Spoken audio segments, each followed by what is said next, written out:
नमस्ते, मैं हूं उदय और आपका आपके YouTube channel civil service classes में स्वागत है। जैसा कि मैंने पिछले क्लास में बोला था कि आज हम समाजवाद और पंथ निरपेक्ष पे डिस्कस करेंगे।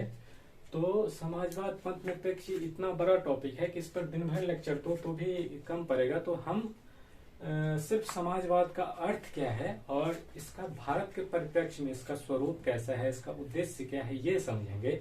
इसकी उत्पत्ति कहाँ हुई या इसका जो विश्व के संदर्भ में जो इसका उद्देश्य है, ये सब समझने की नहीं कोशिश करेंगे, क्योंकि ये बहुत लंबा टॉपिक है। ये दिन भर 5-5, 6-6 घंटा का यदि लेक्चर दो तो भी ये कम पड़ेगा। ठीक है, तो इसको अपन सिंपल लैंग्वेज में समझने की कोशिश करेंगे और भारत के परिप्रेक्ष्य में इसका क्या उद्देश्य है, इसका क्या स्वरूप है, वो समझेंगे। ठीक है, देखते हैं समाजवाद। समाजवाद जो है 42वां संविधान संशोधन में ये भारत के संविधान में लिखा गया। कितनी अजीब बात है कि भारत में समाजवाद को अपनाया गया। इसका जो मूल तत्व है, ये जैसे मूल तत्व इसका क्या है, देखो, संपत्ति का समाजीकरण, ऐसा नहीं, लेकिन भारत में इसका जो समानता है, आर्टिकल 16-17 सब में समानता का अधिकार दे दिया गया, शोषण के विरुद्ध अधिकार दिया गया आर्टिकल 23-24 में। ठीक है, लेकिन ये जो समाजवाद शब्द है, इसे किसका कहीं भी समाजवाद शब्द नहीं लिखा गया। ठीक है, इसे पहली बार 42वां जो संविधान संशोधन हुआ था 1976 में हुआ था, उसमें समाजवाद शब्द जोड़ा गया प्रस्तावना उद्देशिका में। इसके साथ दो शब्द और आए थे। एक आया था पंथ निरपेक्ष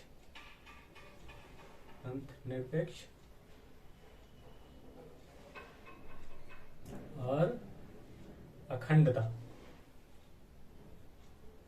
ये तीन शब्द 42वें संविधान संशोधन में जोड़ा गया था, समाजवाद, पंथ निरपेक्ष और अखंडता। कुछ लोगों का मानना है कि ये जोड़ा गया था एकता और अखंडता, तो और जो है वो भी एक शब्द है, इसलिए भारत ने जो 42वां संविधान संशोधन हुआ था 1976 में, उसमें 4 शब्द जोड़े गए थे प्रस्तावना में। लेकिन ये कुछ लोग का कहना है कि 3 ही शब्द जोड़े गए थे, ये एक शब्द नहीं है, ऐसा माना गया। चलो, तो अपन 3 शब्द जोड़ा गया था, ये देखते हैं।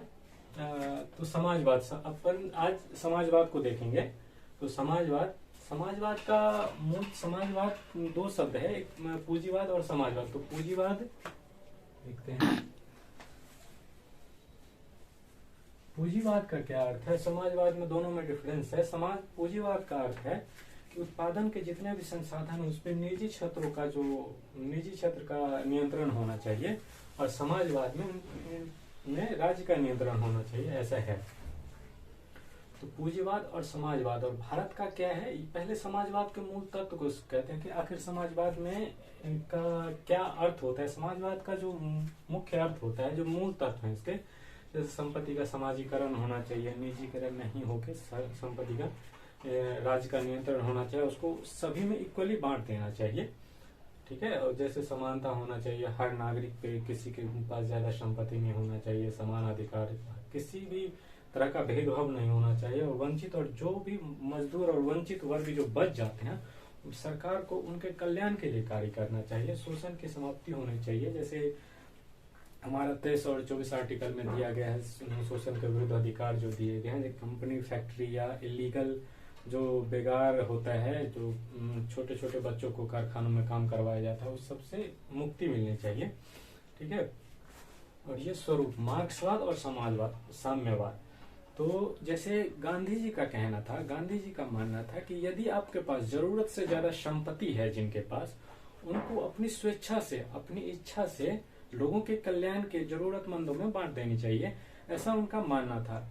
जैसे उनके आदर्श से प्रभावित टाटा जी हुए थे, और अभी कितने ही कल्याणकारी योजनाएं उनके अंदर लागू कर रहे हैं, वो अपनी अलग अलग संस्थाएं खोली जा रही है उनकी। तो लेकिन मार्क्सवाद का मानना था, मार्क्स का कहना था कि कोई भी जो संपत्ति है वो खुद से देने वाला है नहीं, तो हमें उससे छीनना पड़ेगा, वर्ग संघर्ष के द्वारा, क्रांति, हिंसा के द्वारा उसको छीनेंगे, फिर हम राज्य को छीन कर राज्य को अपने नियंत्रण में लेना चाहिए, और बाद बाकी सारे समाज में इक्वली बांट देना चाहिए। ठीक है, और नेहरू जी ने लोकतांत्रिक समाजवाद का स्वरूप दिया।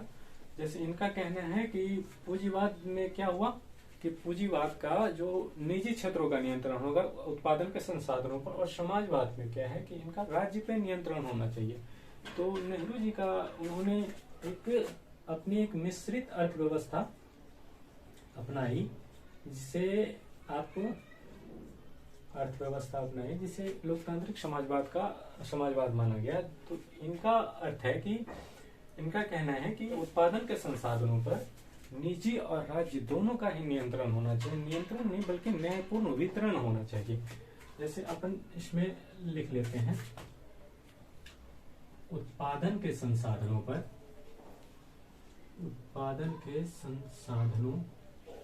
पर निजी और राज्य दोनों का नियंत्रण।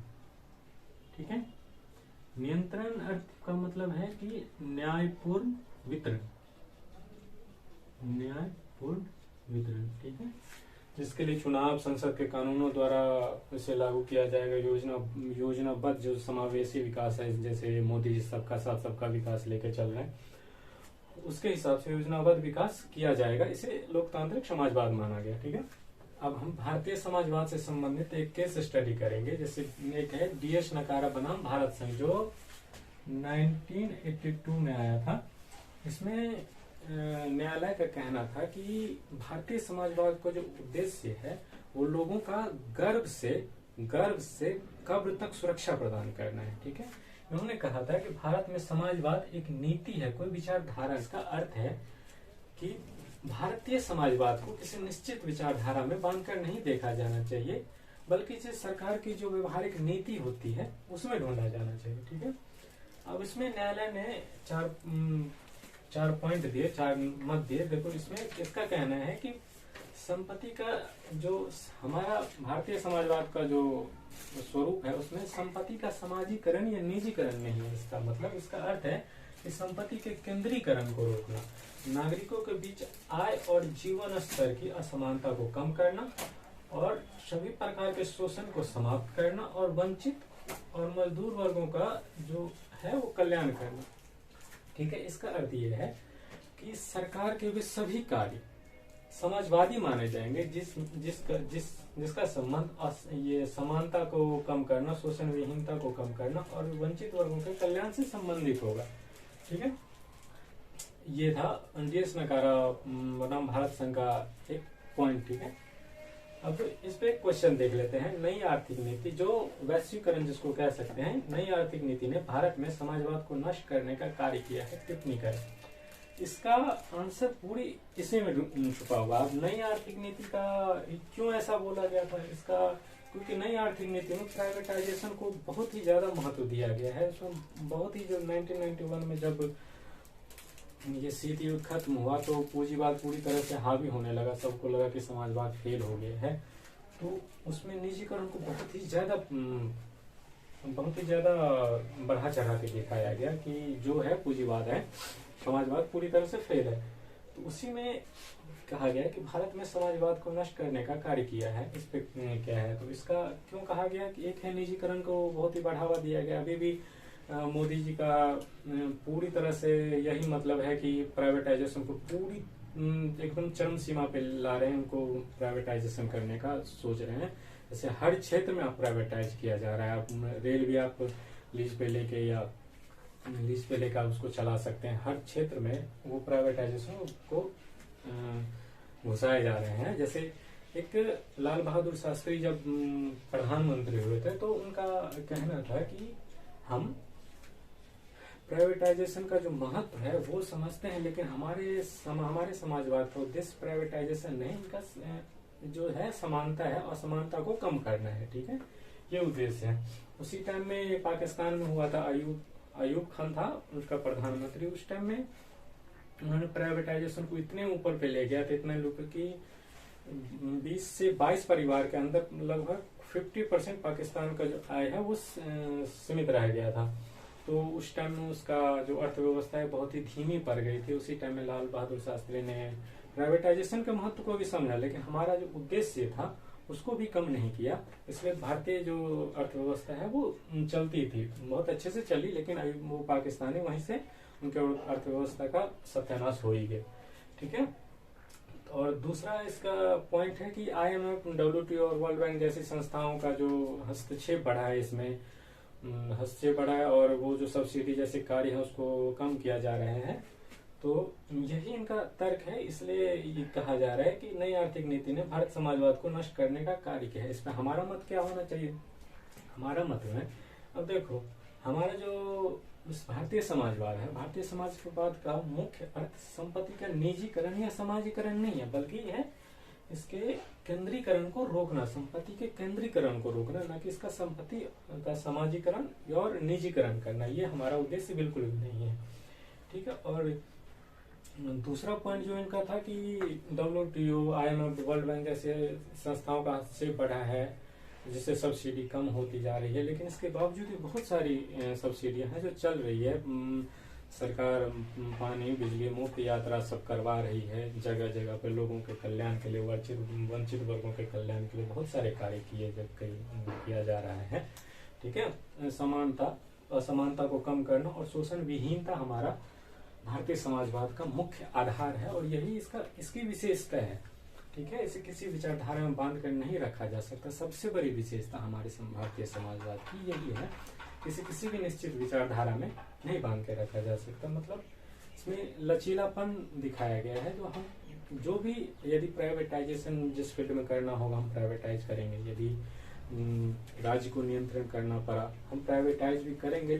उसमें एलिगेशन लगा के, एलिगेशन कंपनी पर टैक्स बढ़ाएंगे, टैक्स बढ़ा के अभी नॉर्वे सब या जो यूरोपियन यूनियन में क्या हो रहा है, ये यूरोपियन यूनियन में हो रहा है, नॉर्वे सब में अभी उनका जो अर्थव्यवस्था है बहुत ही चरम सीमा, बहुत ही तेजी से आगे बढ़ रहा है। इसका कारण यही है कि वो प्राइवेटाइजेशन को भी बिल्कुल भी नहीं रोक रहे।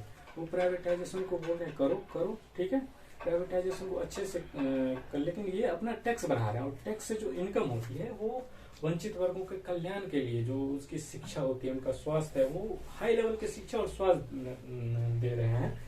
ये इनका नॉर्वे सब में चल रहा है। और इंडिया में ये लचीलापन इसीलिए भी रखा गया है कि हम किसी भी, जो भी अच्छी बात है, किसी भी, चाहे पूंजीवाद हो, समाजवाद, या किसी भी जो